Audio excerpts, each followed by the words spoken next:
morning, Chair, members of the committee. Tim Ford, staff of the committee. And before you is Senate Bill 5486. It relates to contests or promotions or other forms of recreational activity involving exploitation that endanger the health, safety, and welfare of any person with dwarfism. Our state laws don't define dwarfism, so I did a little bit of research online. The Mayo Clinic has a website, and the Mayo Clinic is a nonprofit that is committed to the medical practice and health. And they have a definition for dwarfism as a person with an adult height of 4 feet 10 inches or less. And they say that there are many different conditions that cause dwarfism. Some of them is genetic, some of it is hormone deficiency, and other causes are just unknown. Also, on the internet, you can find many videos of recreational events involving dwarfism. When I was doing a little bit of research, I came across 2 categories of recreational events involving either dwarf tossing or dwarf bowling. And it's kind of self-explanatory, but these events are with the voluntary consent of the dwarves, but both Florida and New York have banned these activities from establishments that have commercial licenses to sell alcohol. Violations result in either the establishment losing their liquor license or fines up to $1,000 per event, but there are no penalties for the participants of these events. So what this bill does is it prohibits, similarly, establishments with liquor licenses or adult entertainment venues from holding a contest, promotion, or recreational activity involving exploitation that endangers the health, safety, or welfare of persons with dwarfism. And similarly, violations may result in a suspension of the liquor license or the business license and fines up to $1,000 per contest.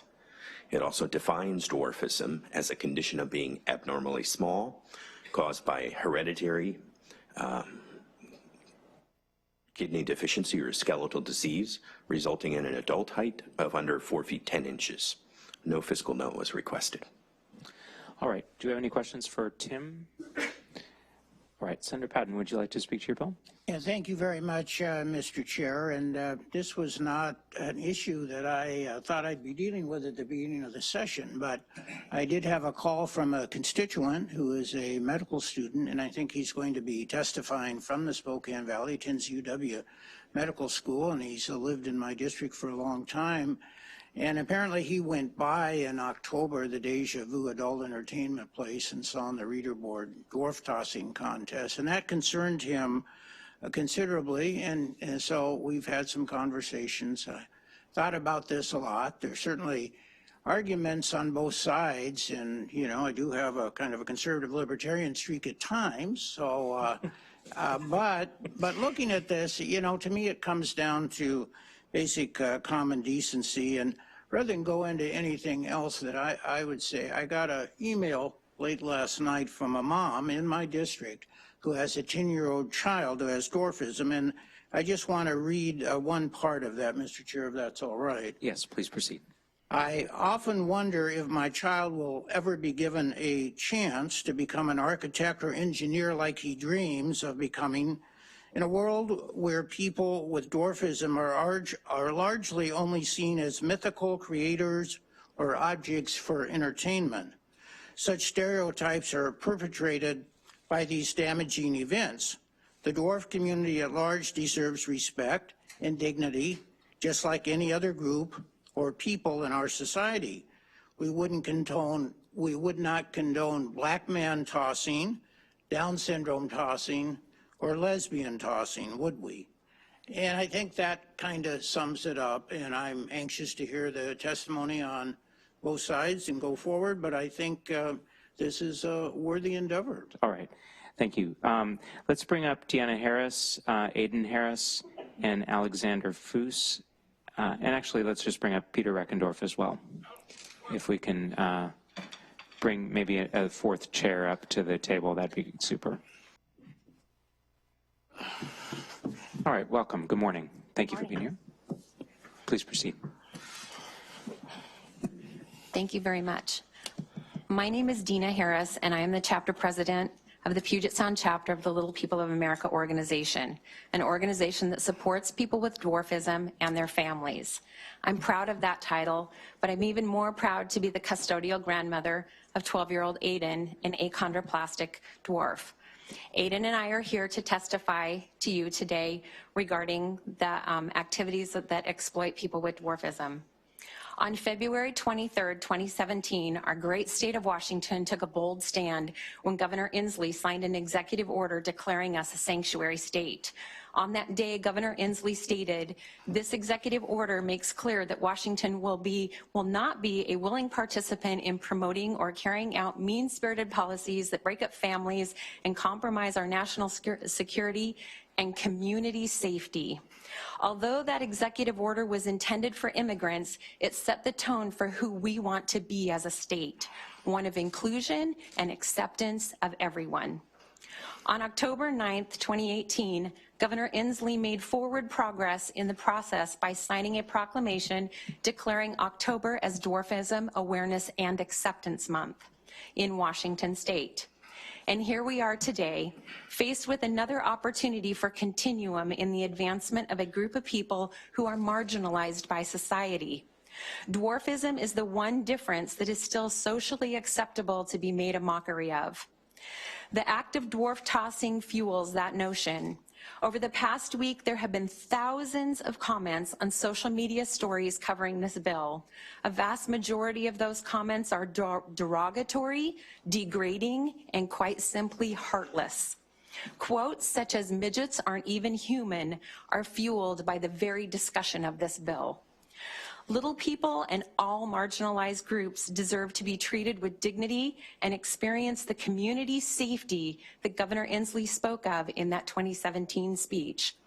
To truly achieve their civil liberties and equality, little people must not be seen as mere objects for sport. This sort of objectification can only result in physical and emotional harm. Let's for one moment remove dwarf and inset another marginalized group. Let's just say it out loud: gay tossing, Muslim tossing, black tossing, Jew tossing. It makes my heart sick to hear those words. If any of those were a topic of today's discussion, the outcry would be deafening. Washington state has taken a bold stand and decided how we wish to be defined. Passing this bill is in complete alignment with who we are. Thank you in advance for your part in continuing the process of creating a better state for the little people that live in it. Thank you. Thank you very much. Please proceed. Microphone free. Yeah. Okay, yeah. Why don't you go next, Peter? Okay, you may go next. Okay. Mr. Chair, I just had one question when I was hearing the reading of the bill, if I may, before I get into my official testimony. Well, please introduce yourself first. Oh, sorry. My name is Peter Reindorf from from District 32. The question I had was in regards to the punishment of the alcohol license as a disciplinary action. I was wondering to know, if there's no alcohol, how are you enforcing that piece? And that would be a point that I wanted to bring up. Just because you don't serve alcohol and that's a repercussion of saying, don't do this, we take away your license. Where, I mean, they could do it in a juice bar. So that was going to be, I don't know where, and I was reading the bill to try to find something like that. So if I could get that pointed out, or an amendment to that particular point. I wanted to get that out so I didn't forget to ask you that and put that in the record. Thank you. Thank you. All right. I will start now. Mr. Chair and members of the committee, I am Peter Reindorf from the 32nd District. I am representing myself in support of SB 5486. As a professional performer, the gigs I do are not always well received in my own Little People of America community. I'm a very proud lifetime member of the LPA, Little People of America.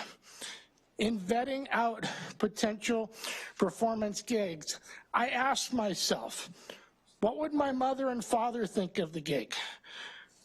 Following my own 3 golden rules in vetting a gig: the degree of physical risk, emotional risk factor, the risk of who might be affected in my network of communities. If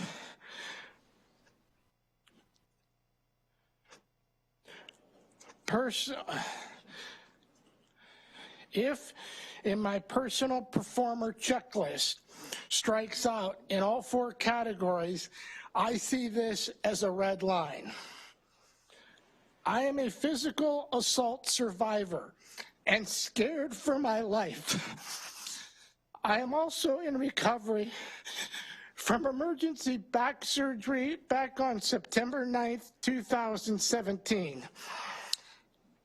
I've been around a while to know a thing or two, as I've seen a thing or two, going back to the mid-'80s, when this despicable event first started making news.